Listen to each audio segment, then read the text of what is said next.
Hey tubers, welcome back for another adventure. So this is the recoil starter off that Kawasaki Bayou 300 2x4 all-terrain vehicle, and you guys could see it as a problem, right? The rope broke. So that's problem number one.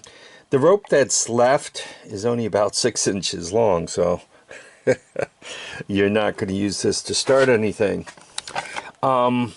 They don't have this set up. Some of the Hondas have it set up that you can actually, without taking the whole thing apart, you could actually slide the rope in and knot it, but that's not the way this works. You have to unknot it under this cover. And what they did is they welded the nut that needs to come off to take this apart to put the new string back in. So they welded this up here. First of all, I'm showing this for a couple of reasons. First of all, that's really bad. You know, you could put a little seize goop on there, Loctite type stuff, and keep things in place, right? Don't do the weld. That's right up there with using an SAE bolt instead of metric on that. So we're going to fix that. The other thing about this recoil, though it doesn't appear to be causing a problem, a lot of times when things are dented in like that, they can make it so that the rope doesn't completely recoil. If it doesn't appear to be causing me a problem, so I'm probably going to leave all this alone. I guess you guys could see this thing had a little bit of a hard life. So how are we going to fix this? Let me show you. Okay, so I bought this set of bits, and I have a rotary drill, right? This is the rechargeable. It's corded, but it's rechargeable. It's a little easier to work because it's not quite as heavy. You guys could see the bit I have on there. I think I'm going to shrink that down a little bit. Let me show you what I think is best to use. Okay, the light is on. Let me show you. So this is the bit I picked. Hopefully I'll be able to get in there with it. Trying to do this in such a way that you can see. Remember to wear your protective eyewear, and I'm going to grind out this weld that they put there.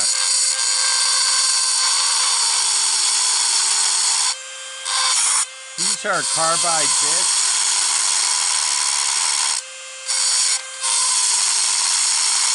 And it seems to be going right through that weld.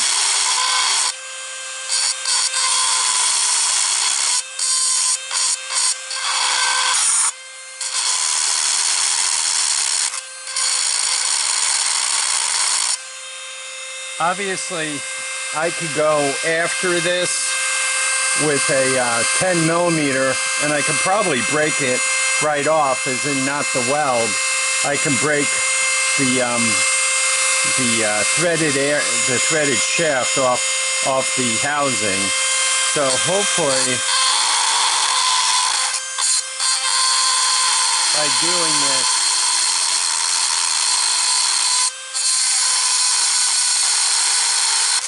I could get back in here and leave as much of this intact as possible. I gotta believe that I'm not the only small engine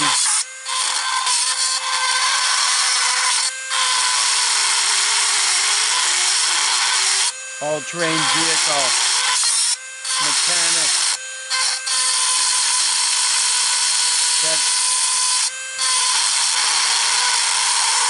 that has to deal with this amateur welding and so forth. Okay, I think I got enough of it out of there where it'll break loose. We'll see. Okay, so looks like it's going to spin right out, and we can take this apart. Well, that gets us part way there. Once the bolt is loose, you can lift this cover supposedly right off. Once again, don't lose the bolt. See that little thing on there? That's to make this thing come out and grab the starter. And you unwind this. I gotta get the old rope out, and you kind of preload the spring, fish this rope in, right, and you just got to poke it into that little hole. I have a tendency to pull much more through than I need to. Then it all winds back, and I have plenty of extra rope to tie a knot. I'll show you that in a second also. So by lying the rope on the pulley here, I could see approximately how many winds it's going to take, right? So 1, 2, 3. So I'm going to preload this with 4 spins before I put the string into it. So I fed the string through, right, through that hole right there. You could see the end of it. You want to make sure that you kind of melt this down and have that area as small as possible as you feed it through. And you see that little notch in the plastic, right? That makes it so you could spin it. So all I have to do is spin it 4 times, feed this right through there like that, right? Put a knot in it, and then put the handle back on, and hopefully we have a functioning recoil. So I wound it actually this way, right, such that you would be feeding the rope with the rope in the groove, spun it out, then took a little piece of the rope and put it in here. When it wound back in and pulled the rope in, and notice how I put the little knot there. Now I have plenty of length, so I could put the handle back on and the piece in the end of the handle. Make sure when you do this though, you got to push the knot far enough in where it's not interfering with the cover or the wiper or anything. This is kind of important. There's a little spring beneath this dog, and you want to set the spring so it pushes this back, because when you pull the recoil, see that wiper on the bottom? It kind of gets here and pushes this out, and then when you go to retract it, it goes back in. So make sure the spring is beneath this, and it's good that they didn't go through the trouble of losing that for me. And make sure that you have the wiper on it, right? A lot of times if an amateur works on this, they get into the spare parts concept. Spare parts, not so good if you want everything to work properly.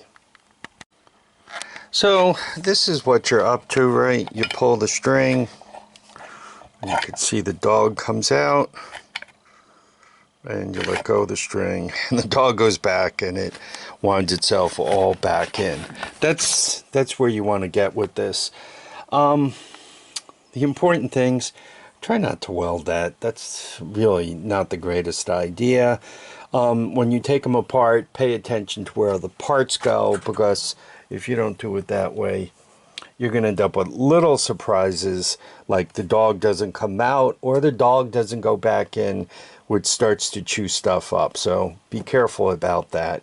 When it comes to feeding the rope through, if you heat up the end of the rope with these synthetic ropes with a lighter or a torch or something, doesn't take a lot of heat, so don't go too crazy, and then wet your fingers and kind of press it down to point. It's easier to feed into the hole into this plastic and out that hole there. Make sure you have enough rope. Also, the rope they make that's available now, the synthetic materials that are available now are better than the stuff from perhaps 20-30 years ago. So you know, you don't need something that you can tow home a car with, right? It could be much thinner around. Just so happens this particular recoil is available eBay. You could get one for about $100. That's not too big a deal. If you need one for a Suzuki LT 125, they're more like $250. if you can find one. They've been hard to find. So just as you're working on this stuff, do pay attention. If you happen to need one for a Recon, like a 2000 Recon 250, they're only about 30 bucks, which makes it very hard to wonder why you want to spend all that much time messing with one, especially if it's jacked, when you can have a new one for $30, eh? I think that about covers it. So we've fixed another hacking mechanics issues. We have a nice recoil here, and once again saved me about $100. When you're working on some of this stuff that the value isn't all that much more than you put into it, you don't want to spend a whole lot of money you don't need to spend.